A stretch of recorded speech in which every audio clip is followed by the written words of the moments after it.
to our honey harvesting section. This is arguably a favourite part for a lot of beekeepers. Not everybody keeps bees for the sake of harvesting honey. It certainly does make the experience even more enjoyable. So then we take a frame of honey and get it into a jar. This is where I'm hoping to save you hundreds of dollars. Don't go out and buy one of those fancy centrifugal extractors or spinners. They can cost $400 up to several thousand. If you're a hobby beekeeper, a backyarder, somebody who's just started up and you've only got 1 to 5 colonies, this crush and strain method is perfect for you. And you can do this all for $50 or less. Most of this equipment you'll have at home. If you're keeping the honey for yourself, you can just reuse an old jam jar. If you're selling your honey, you want to buy nice professional jars. Make sure you've sterilised them well in advance. You can choose which method suits you best. Got a stainless steel bowl here. Doesn't have to be stainless steel. I've got a second bowl.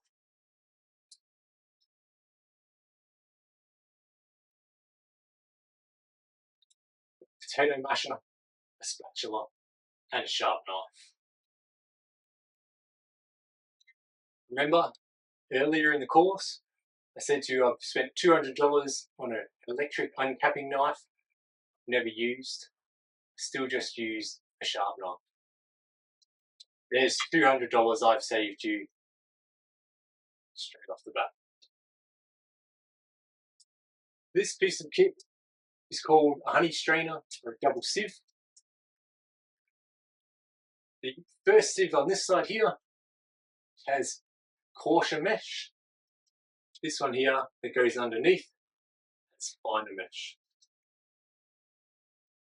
If you go to a beekeeping store, honey strainer or a double sieve will set you back like $50. If you go to an online bakery wholesaler, you can pick up a double sieve for about $15, maybe $20. Unfortunately, just because we're beekeepers, people think we're made of money. And more often than not, that's not true. Most people spend more money in their hobby than they make from selling the good stuff. This contraption here, this is a honeycomb press. This is not essential, but it is helpful. If you want liquid honey in jars, you don't need this. If you want to create squares of honeycomb that you put in a plastic container to eat the honeycomb or sell the honeycomb, this makes it really easy. You can just press this straight through the honey. In a frame like this, you'll get 3 pieces and another half if you're lucky. For today, we're going to make liquid honey. We're not going to use this. Liquid honey is the most time-consuming honey to make. It's also worth reminding you that as a first-year beekeeper, you're not expecting to harvest any honey. You won't harvest honey until season number 2. And that's because more often than not, the bees will need all the honey that they make in their first year to keep them sustained through their first winter. If you live in a warmer climate, that might not be the case. You might be able to take some honey, but if you expect none and you get some, that's a bonus. So I'll walk you through the steps and then I'll show you. I'm going to take my knife and I'm going to cut around the outside of this honeycomb. I keep it inside this oven tray, so if there's any mess, it leaks straight into the bottom. It's really easy to clean up. Once I've cut my honeycomb out, I'm going to use my finger and give it a push. I'm going to take the honeycomb, I'm going to put it in my stainless steel bowl, I'm going to mash it up. Once it's mashed, we put it in the strainer, strain it into our bowl, from our bowl into the jars. I'm going to go sanitize my hands and then we'll get started. Let's dig in. So I'm not hard up against the timber here. I'm happy to give it a little bit of space.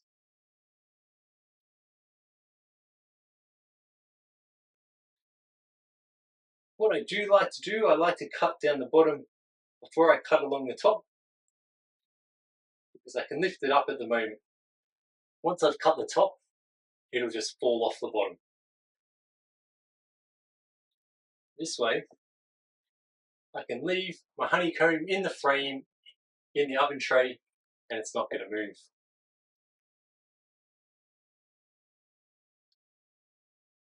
So again, not quite at the top. I'll do this in about 3 pieces.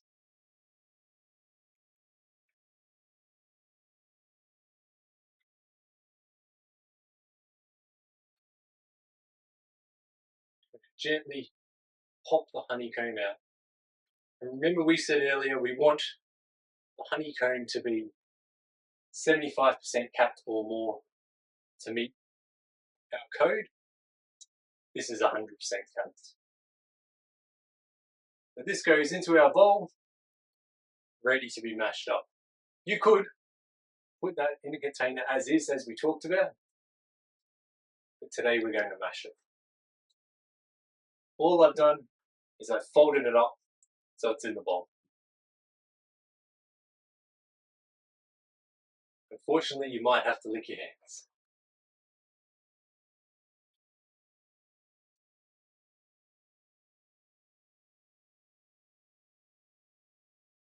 Section number 2.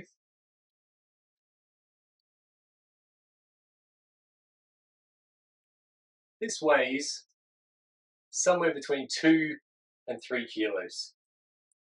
These jars hold 650 grams.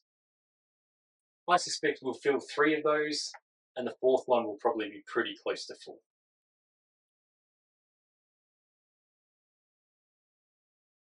This last one is the only one that's slightly tricky in that we don't want it to fall down.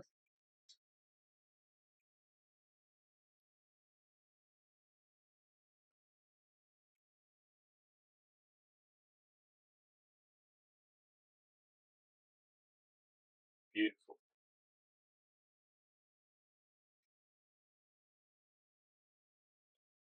Now, so that I don't make everything else sticky, I'm going to go wash my hands and then we'll start mashing away.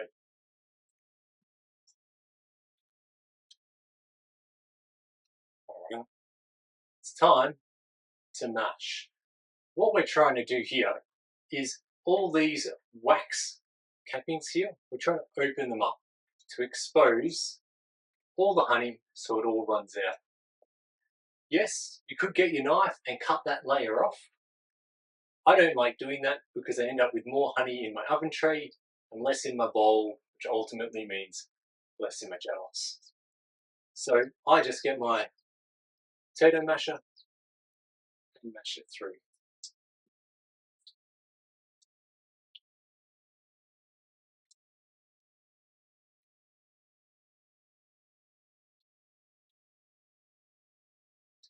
Now it's up to you. You could just do a gentle mash like I've done here. Flip it over and do the other side. And pour that into your strainer. Or you can mash it all up completely. Personal preference. I'm going to mash it all up.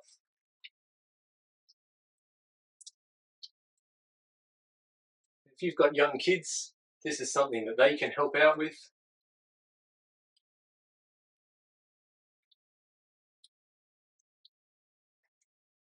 You can see here we're getting nice consistency.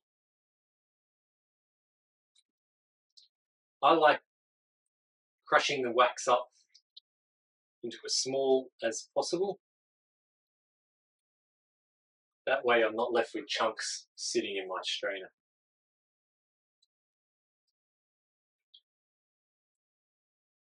This is definitely easier to do on a warmer day. Now, honey is considered raw if it's not subject to a temperature above 40 degrees. If you're a commercial beekeeper, you might heat your honey up to 40 degrees so that it's still called raw. And the reason why you do that is because the honey that's warm flows quicker. That means it's faster to get it from the frame into your jars, which means it costs you less money, you make more profit. As a hobby beekeeper, I don't heat my honey at all.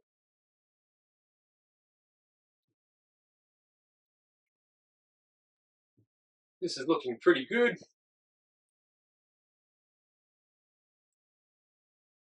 All the cells are open, nearly. From here, we pour our honey into our strainer.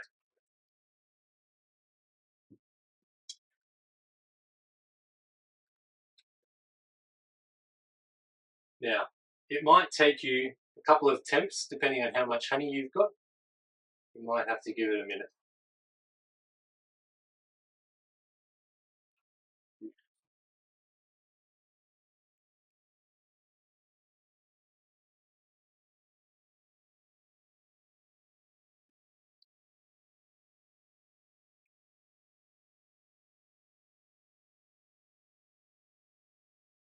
Liquid gold.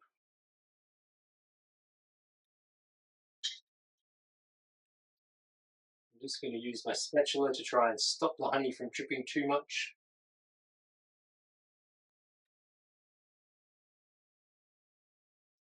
You'll see I've still got some honey here. I will scrape that out in a minute. Otherwise, my strainer is fairly full. So what happens, all the wax sits in this top strainer. The honey flows down into the bottom strainer. It catches any really fine particles. And then from the bottom strainer, we flow fairly clean honey into our bucket. We can leave this for about 20 minutes or half an hour until all the honey has seeped through. While we're waiting, I'm going to fix this bowl up.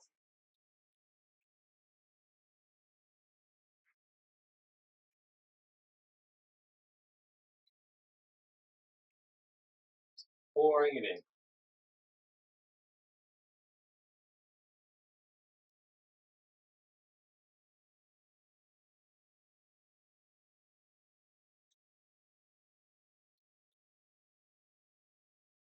It is ideal to have a specific honey spatula, honey potato masher, because you can get wax and honey on everything and it can become very sticky.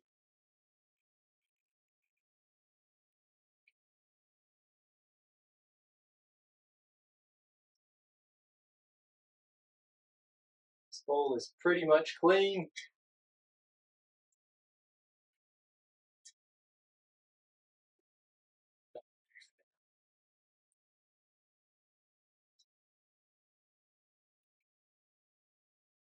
Now, there is a little bit of wax on our potato masher here.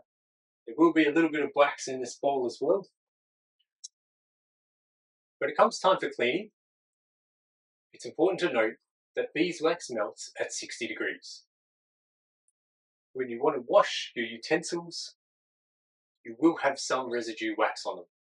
Putting them straight in your dishwasher or washing them in your kitchen sink with hot soapy water will get rid of the wax, but you run the risk of the wax melting in your sink or your dishwasher, and then as it cools down in your pipes, solidifying in your pipes, blocking your pipes.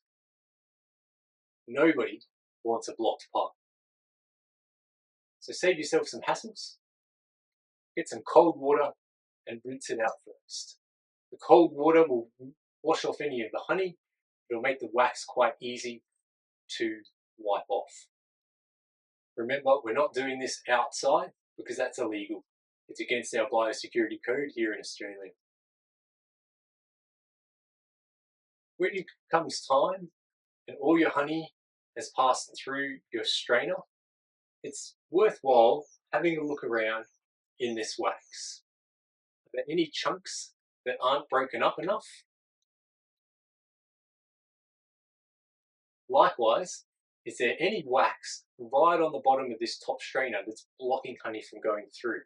If it is, you can just gently lift it up and the honey will keep flowing.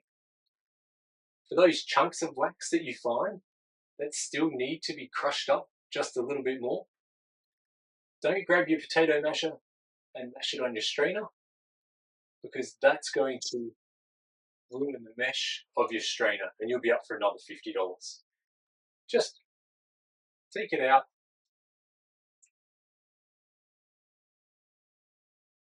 stick it in your bowl, give it another mash in your bowl, and then bring it back across.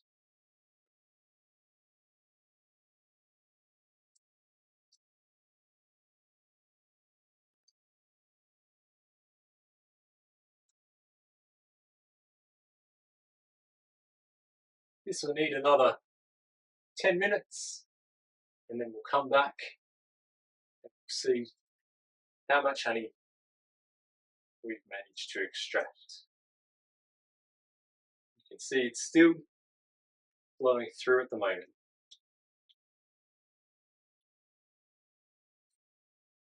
It's almost up to the strainer down below.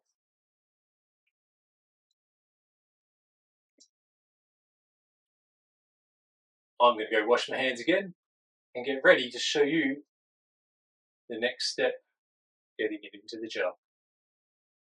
When I'm ready to move my honey from the bowl into the jar, to my original crushing bowl, take my strainer,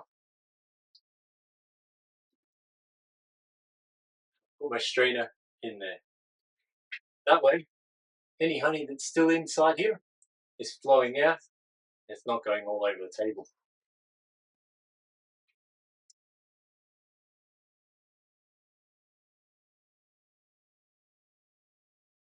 I'm going to open all these jars straight away.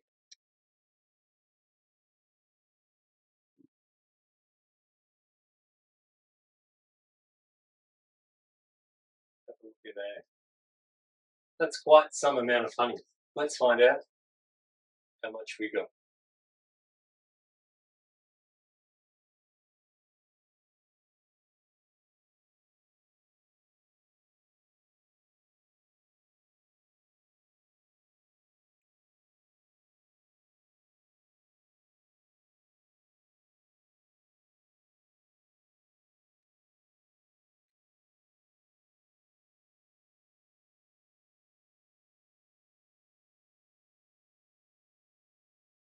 One.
But we still have more honey in here.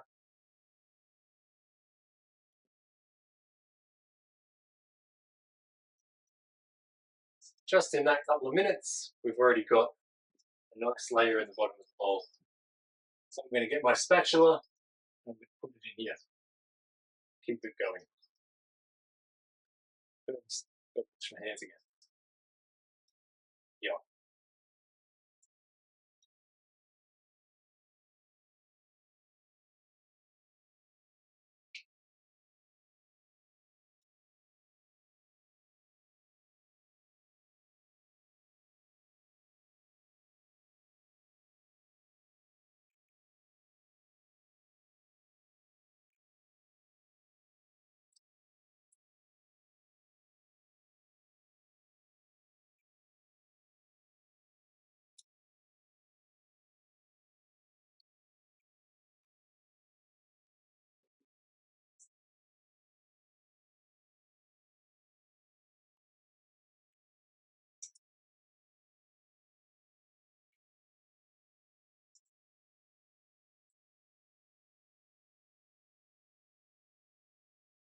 There's probably one more jar of honey left in that bucket, but I'll get that after this.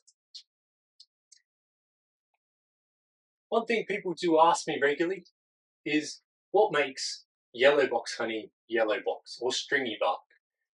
How does that happen? And that's simply a matter of commercial beekeepers putting their beehives out just before the yellowbox flowers start to bloom or the stringybark flowers. And as soon as those flowers are finished, they remove the honey super, the top boxes where the honey's in it. They take that back to their shop, their premises, and they extract that honey, and the vast majority of the flowers that the bees have been bringing nectar from will be those yellowbox flowers or those stringybark flowers. As a home beekeeper, your honey's most likely going to be mixed flora. It's going to be a bit of lavender, a bit of whatever flower is in your garden or within 5 kilometers of you at the time that the bees produce it. Your honey will be different colors in different stages of the year or the season, and again, that comes back to the different flowers. Another thing people ask me quite regularly is, why does honey crystallize, or is crystallized honey bad? And the answer is no, crystallized honey is not bad. All honey crystallizes. It just depends on whether it crystallizes in a short time frame or a long time frame. The only honey that doesn't really crystallize is honey that's been heated quite high. So a canola honey, if you were to get just canola flowers, that candies very quickly. It crystallizes in a matter of weeks. Something like stringybark takes much longer. There's nothing wrong with it. Some people have preferred crystallized honey because it spreads better on toast or crumpets. Crystallized honey is also what we use when we want to make creamed honey. We need to start with some crystallized honey. I hope this part of the course has shown you that A, in your first year of beekeeping, you don't need to buy honey extracting equipment.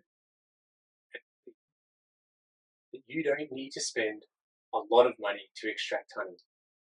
You don't need to buy a Flow Hive to make extracting easy.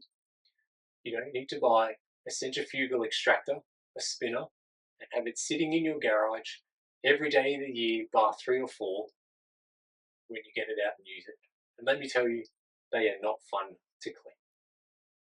All we've got here is a couple of bowls, a knife, a spatula, a honey strainer, and a potato masher to clean up. I'll have that cleaned up in 15 minutes, and I'll be ready for some fun. It can take hours to clean the extractor. Thank you very much, and I'll see you on the next segment. So after leaving our honey overnight, extracting it all out of the wax, this is what we're left with.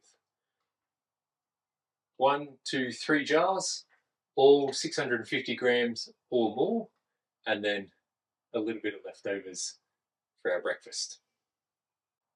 So all up, that frame gave us just over 2 kilos of honey. That's fairly standard. You can expect 2 to 3 kilos per frame. If you're extracting 8 or 10 frames in a season, that's easily 16 to 20 kilos. As we said before, each season you'll get somewhere between 5 and 50 kilos of honey, depending on the season. In a really bad season, you might have to feed your bees 10 kilos of sugar water so that they survive. Generally speaking though, you will get at least this much honey, if not more. Thanks for tuning into our honey harvesting video. Let's move on to the next one.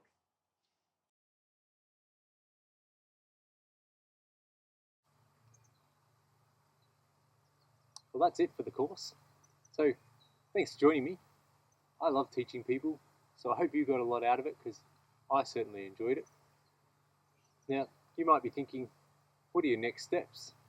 I've learnt all this online practical information, but I haven't had any hands-on beekeeping experience.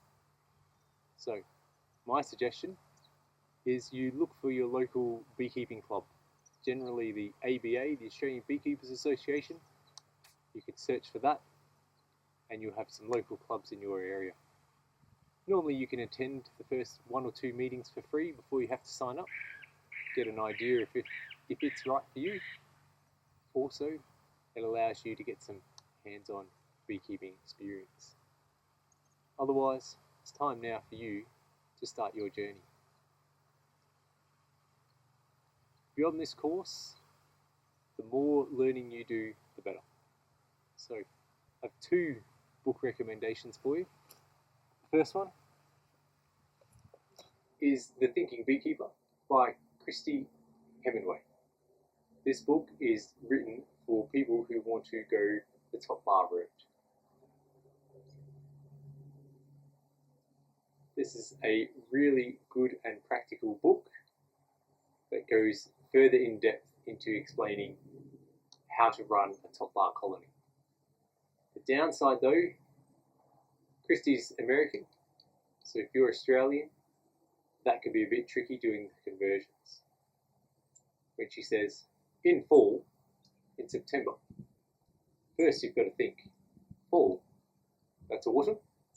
September, well, I guess she's talking maybe March. Other than those minor issues, it's a very good book for top bar beekeepers. The one book I recommend for everybody, call it the Beekeeping Bible. This is the Australian Beekeeping Manual by Robert Owen. This book everybody should get. It doesn't matter what sort of hive you've got, everybody should buy this book.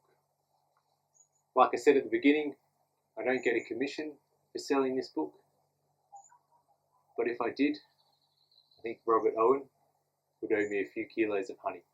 I've recommended and had a lot of books of his sold because it's fantastic. Coloured pictures, written by an Australian, in autumn, in March. There's no conversions. It's a really simple, easy read. Chapters are really good. It's worth the $50 that it costs to buy.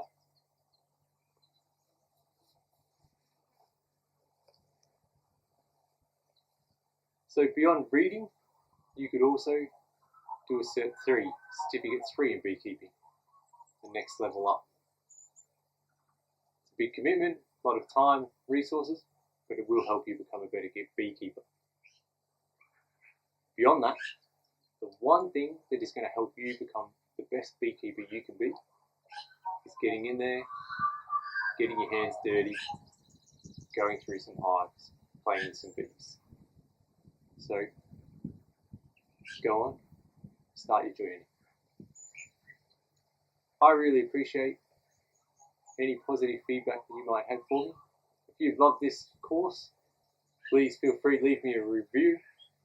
Word of mouth and your compliments are the most valuable thing to me.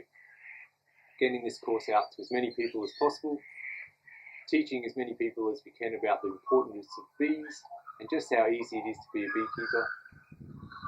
I'd love to see every house in Australia have at least one hive or be associated with somebody who has a hive, so you work a hive together. Thank you very much. Enjoy your journey.